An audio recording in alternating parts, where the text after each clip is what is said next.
Hi అండి, అందరికీ నమస్తే. అందరూ ఎలా ఉన్నారండి? మేమైతే చాలా బాగున్నాం. అలాగే మీరందరూ చాలా చాలా బాగుండాలని మనస్ఫూర్తిగా కోరుకుంటున్నాను. ఇక్కడ నేను నా మార్నింగ్ రొటీన్ని మీతో షేర్ చేసుకుంటున్నానండి.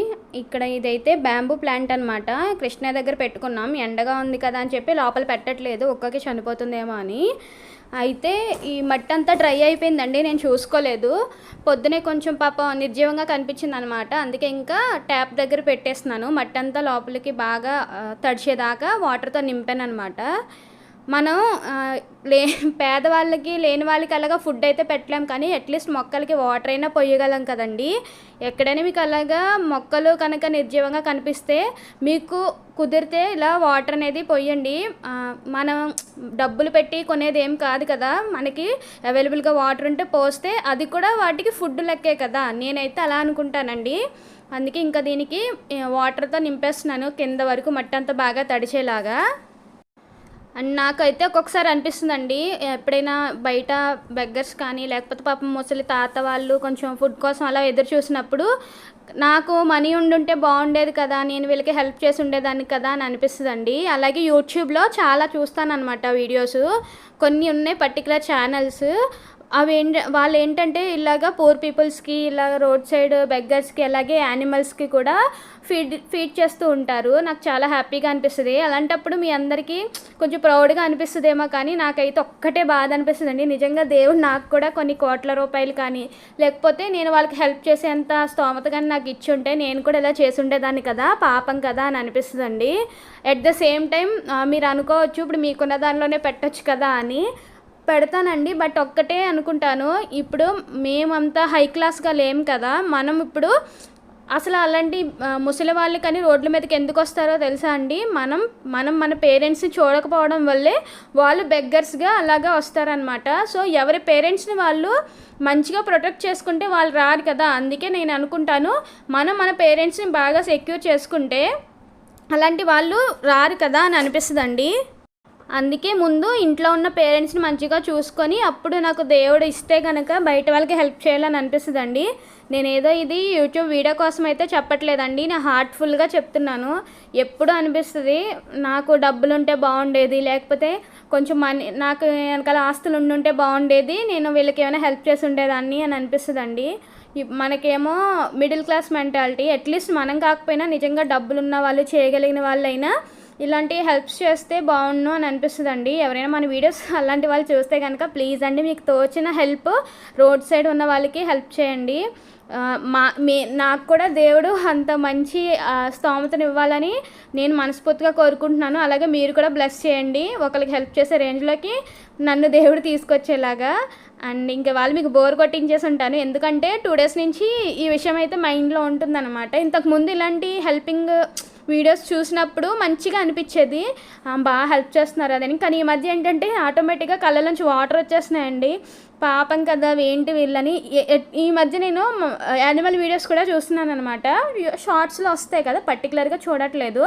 అలాంటి వన్ టైం చూస్తే ఆటోమేటిక్గా మనకి సజెషన్లు వచ్చేస్తాయి కదా, అవి కూడా చాలా బాధ అనిపిస్తాయి అనమాట. కొన్ని యాక్సిడెంటల్గా కొంతమంది కొట్టడం వల్ల అవి కొంచెం ఇలా చేతులు కాలిపోయి ఇలాంటి యానిమల్స్కి ఫీడ్ చేస్తున్న వీడియోలు కూడా ఈ మధ్య నేను చూస్తున్నాను అనమాట. అవి నాకు చాలా బాధ అనిపిస్తున్నాయి. పోన్లేండి, అట్లీస్ట్ మనం చేయకపోయినా ఎవరో ఒకళ్ళు మన సైడ్ నుంచి ఎవరో ఒకళ్ళు హెల్ప్ చేస్తున్నారో మనం చూస్తున్నాం కదా, దానికైతే నేను చాలా హ్యాపీగా ఫీల్ అవుతున్నాను. అండ్ ఇక్కడైతే ఇంకా టాపిక్ అయితే వదిలేస్తున్నారండి. ఇంకా నా రొటీన్లోకి వచ్చేసరికి వాళ్ళ టొమాటో చట్నీ చేస్తున్నాను. ఇవి మా పెద్దమ్మ మేము వైజాగ్ వెళ్ళకముందు టొమాటోస్ తెచ్చారనమాట. అయితే ఊరి నుంచి వచ్చి నేను 1 week అయిపోతుందండి. ఇంకా ఇవి పచ్చిగా ఉన్నప్పుడు ఫ్రిడ్జ్లో పెట్టేసాను. నేను ఫ్రిడ్జ్ ఏం ఆఫ్ చేయలేదు, బట్ ఏంటంటే ఒక 1/2 కేజీ దగ్గరికి వెళ్తా పాడైపోయినాయి. ఇంక ఉన్న వాటితో ఇంకా చట్నీ చేసేద్దాంలే, మా హస్బెండ్ మొన్నటి నుంచి టమాటా చట్నీ అంటున్నారని చెప్పేసి ఎక్కువ టమాటాస్ తీసుకొని చట్నీలా చేసేస్తున్నాను. ఇంక ఇడ్లీలోకి చట్నీ అనమాట. ఇంక సర్లే ఇంక పని అయిపోతుందిలే. ఈ టమాటా చట్నీ ఏంటంటే ఒక 2-3 days మనకి టిఫిన్లోకి వచ్చేస్తుంది, నాకు కొంచెం బర్డెన్ తగ్గుతుంది అనే ఉద్దేశంతో ఇంకా టమాటా చట్నీ ఇడ్లీ చేస్తున్నానండి. ఇంకా కర్రీలోకి వచ్చేసి పప్పు చేద్దాం, పప్పు ములక్కాయ అని అనుకుంటున్నాను. ఫస్ట్ అయితే ఇంకా ఈరోజు ఏం చెప్పాలంటే, యాక్చువల్లీ నేను గిన్నెలన్నీ నీట్గా క్లీన్ చేసి పెట్టేసుకున్నాను. నాకు నిన్న కొంచెం ఫ్రీ టైం దొరికిందనమాట. సరే ఇంకా మంచిగా పని అయిపోతుంది కదా అని చెప్పేసి అన్నీ చేసేసుకున్నానండి. ఇప్పుడు ఇంకా వంట అయిన తర్వాత మనకి గిన్నెలు అనేవి వస్తాయన్నమాట. ఇంకా రేపు వచ్చేసి అక్షయ తృతీయ కదండి, ఫ్రైడే. ఈ రోజంతా ఇల్లంతా శుభ్రం చేసుకోవాలి. చూడాలి మరి ఇంకా రొటీన్ అనేది ఎలా ఉంటుందో. కొంచెం బిజీగానే అనిపిస్తుంది. ఒక్కొక్కసారి ఎంత పని అయినా చేయగలుగుతాను అని అనిపిస్తుంది అండి, ఇంకొకసారి అసలు నేనేమీ చేయలేను అని అనిపిస్తుంది. నిన్న మా హస్బెండ్ నన్ను ఒక మాట అన్నారనమాట, నువ్వు పనిని వెంటనే కంప్లీట్ చేసుకుంటే నీకు బర్త్డేని అనిపించదు కదా అని చెప్పేసి. అంటే మేబీ నిన్న మన వీడియో చూసి ఉంటారు. దట్ ఆయన నిన్న వచ్చేసరికి కొంచెం గిన్నెలు అనేవి సింక్లు అలాగే ఉన్నాయన్నమాట. తను ఒకటే చెప్పారు, నువ్వు ఇంత ఎక్కువ అయ్యే వరకు పని ఉంచుకోవడం వల్ల నీకు ఇంత బర్త్డేని అనిపిస్తుంది కదా, సో నువ్వు ముందు ఇన్ టైంలో పని పూర్తి చేసుకోవడానికి చూస్తే నీకు ఇంత బర్త్డేని అనిపించదు కదా అని అన్నారండి. నాకు కూడా నిజమే అనిపించింది. ఇంకేం చేశానంటే నైట్ డిన్నర్ అయిన తర్వాత ఇంకా గిన్నెలు అనేవి క్లీన్ చేసి పడుకున్నాను. ఇంకా ఏం జరిగింది అంటే, నేను డైలీ 6:30 అట్లా లేస్తాను కదా, ఈరోజు అలా లేచుంటే నా పని ఇంకా ఎర్లీగా అయిపోయి ఉండేది. బట్ ఇవాళ ఏం జరిగిందంటే 7:30కి లేచాను. నేను 6కి లేచి నా కిచెన్లో క్లీనింగ్ అన్నీ చేసుకుని 7:30 అవుతుంది. ఇవాళ నేను అన్నీ నిన్న నైట్ చేసుకొని పడుకొని లేచేసరికి 7:30 అయ్యింది. ఇప్పుడు ఏమైంది అంటే నాకు టైం ఒకటే అయ్యింది. అంటే నేను ఒక క్లీన్ చేసుకునే పని ఒకటి తప్పింది, కానీ నా రొటీన్ అనేది 7:30 నుంచే స్టార్ట్ అయిందనమాట. అలా ఉంటుంది మనతోని. సర్లే, ఇంకా మనకు తెలిసిందే కదా, ఎలా అయినా మన రొటీన్ ఎప్పుడూ రెగ్యులారిటీ ఉండదు, ఒకేలా ఉండదు అని చెప్పేసి నన్ను నేనే తిట్టుకుంటూ ఇంకా పని అనేది స్టార్ట్ చేశాను. ఇంకా ఫస్టే టమాటో చట్నీతో స్టార్ట్ చేస్తున్నాను. ఎందుకంటే ఇది మగ్గడానికి టైం పడుతుంది కదా. మేమైతే కొంచెం స్పైస్ అనేది ఎక్కువ తింటాం. మా హస్బెండ్ ఏమో వద్దు అని చెప్పారండి. అందుకే ఇంకా పచ్చిమిర్చి తక్కువ వేసి ఇంకా టొమాటోస్ ఎక్కువ వేసి చట్నీ చేస్తున్నాను టిఫిన్లోకి. ఇంకా అదే 2-3 డేస్కి అట్లా టిఫిన్లో యూస్ చేసుకోవడానికి ఉంటుంది కదా అని. ఏ రోజుకి ఆ రోజు చేసుకోవడానికి మనకి టైం ఉండదు. అందులోనూ ఇంకా ఓపిక కూడా ఉండదు కదండి, మీ అందరికీ తెలిసిందే. అండ్ ఎవరైనా మన ఛానల్ని ఫస్ట్ టైం చూస్తున్నట్టయితే కనుక ప్లీజ్ అండి లైక్ చేయండి, షేర్ చేయండి అండ్ కామెంట్ కూడా చేయండి. సబ్స్క్రైబ్ అయితే చేసుకోండి.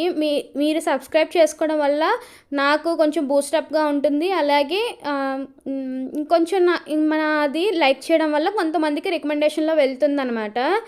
నాది ఛానల్ అనేది దగ్గరగా ఒక సెప్టెంబర్కి 1 year అయిపోతుందండి. నేను ఇంకా 600 సబ్స్క్రైబర్స్తో ఉన్నాను.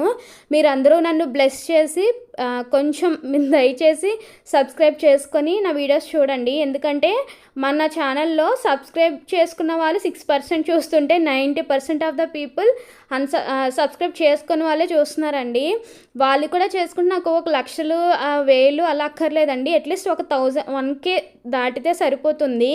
తర్వాత మనం చేసే నా కంటెంట్ని బట్టి అలా గ్రోత్ వస్తే వస్తుంది, లేకపోతే లేదు. అది ఏదైనా మన చేతుల్లోనే కదా.